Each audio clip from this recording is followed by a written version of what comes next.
बिस्मिल्लाहिर्रहमानिर्रहीम। अस्सलामुअलैकुम। Welcome to my YouTube channel kitchen with Sartash. Viewers, I hope आप सब खैरियत से होंगे और खुश होंगे। आज हम अपने किचन में स्नीकर ब्लॉन्डीज बनाने जा रहे हैं। ये बहुत ही मज़े की बनती हैं और बच्चों और बड़ों सभी की फेवरेट होती हैं। आप इस रेसिपी को ज़रूर ट्राई कीजिएगा। अपनी रेसिपी की तरफ चलने से पहले मैं अपने तमाम नए देखने वालों से ये कहना चाहूँगी कि अगर आप मेरे चैनल पर नए हैं तो मेरे चैनल को सब्सक्राइब कीजिए। बेल आइकन पर क्लिक करने से आपको मेरी तमाम नई अपकमिंग वीडियोस का नोटिफिकेशन मिलता रहेगा। और अगर आपको मेरी वीडियोस अच्छी लग रही हैं तो इनको लाइक कीजिए, शेयर कीजिए। चलिए अब हम अपनी रेसिपी की तरफ चलते हैं। इस रेसिपी में जिन इंग्रेडिएंट्स की ज़रूरत है वो कुछ इस तरह से हैं। 4 अदद मैंने स्नीकर्स की बार ले ली थी और इनको मैंने क्यूब्स में कट कर लिया। एक बार को मैंने इस बाउल में इसलिए रखा है कि मुझे गार्निशिंग के लिए भी चाहिए, तो मैंने उसको अलग रख लिया। बाकी की 3 मैंने क्यूब्स में कट करके दूसरे बाउल में रखी हैं। हम इन चारों बार्स का यूज़ करेंगे। हाफ कप मैंने अनसॉल्टेड बटर ले लिया, उसको थोड़ा सा मैंने 10 सेकेंड के लिए ओवन में चला के सॉफ्ट कर लिया। रूम टेम्परेचर पर ही मक्खन था।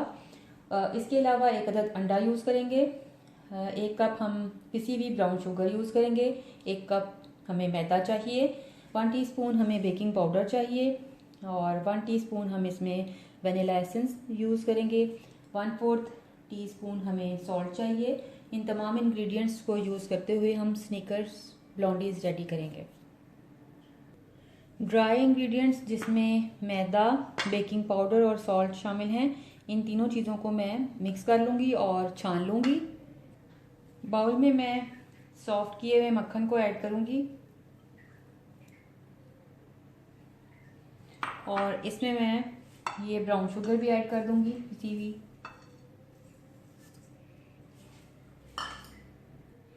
थोड़ा सा मैं इसको स्पैचुला के साथ मिक्स करूँगी ताकि जब हम बीटर चलाएं तो इसमें ये चीनी उड़े नहीं। इसको ज़रा मैं इसके साथ स्पैचुला के साथ ही मिक्स कर लूँगी। चीनी को मक्खन में स्पैचुला के साथ मिक्स करने के बाद अब मैं इसमें बीटर चलाऊँगी। 1 मिनट के लिए मैंने बीटर को चलाया। ये मिक्सचर बिल्कुल लाइट और फ्लफ़ी हो गया है। अब ये 1 अदद अंडा जो कि मैंने तोड़ कर रखा था बाउल में, इसको ऐड कर रही हूँ। ऐड करके फिर से बीटर को जलाऊंगी।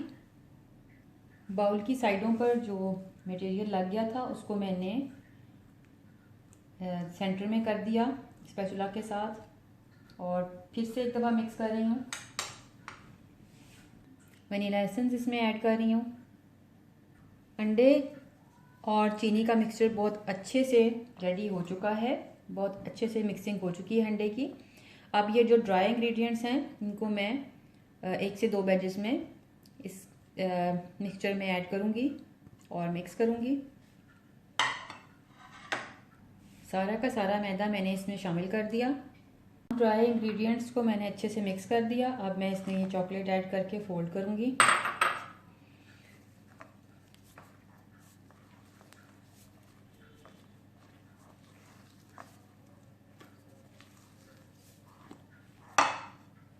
एट बाय 8 इंचज़ का स्क्वायर शेप का टिन मैंने रेडी करके रखा हुआ है। इसको मैंने ग्रीस किया था बटर से। आप ऑयल या बटर जिससे भी ग्रीस करना चाहें ग्रीस कीजिए और लाइन कर लीजिए। इसको मैंने रेडी करके रखा हुआ है। अब ये बैटर मैं इसमें डालूंगी और इसको इवनली स्प्रेड करूंगी। बैटर को इवनली स्प्रेड करने के बाद अब मैं इसके ऊपर ये जो गार्निशिंग के लिए मैंने चॉकलेट रखी हुई थी इसको इस तरह से हिला दूंगी। 1-2 दफ़ा इसको यूँ टैप करेंगे ताकि जब हम इसको ओवन में बेक करने के लिए रखें तो इवनली ये बेक हो। ओवन को मैंने 180 डिग्री सेल्सियस पर प्री हीट किया हुआ था 15 से 20 मिनट पहले। इसको मैंने ऑन कर दिया था। अब इसकी सेंटर शेल्फ पे मैं इसको बेक होने के लिए रख रही हूँ। तकरीबन 25 से 30 मिनट के लिए मैं इसे बेक करूँगी और उसके बाद फिर इसको चेक करके निकाल लेंगे। ब्लॉन्डीज को बेक होते हुए तकरीबन 30 मिनट हो चुके हैं। अब इसको मैं चेक करती हूँ।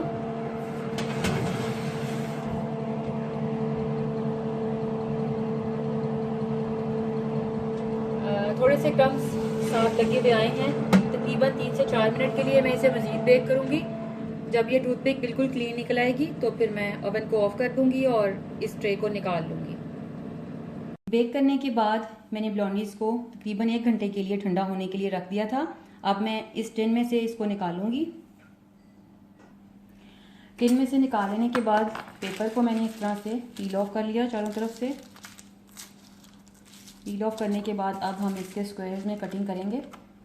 कोई भी शार्प नाइफ ले लीजिए और इस तरह से इसकी कटिंग कर लीजिए।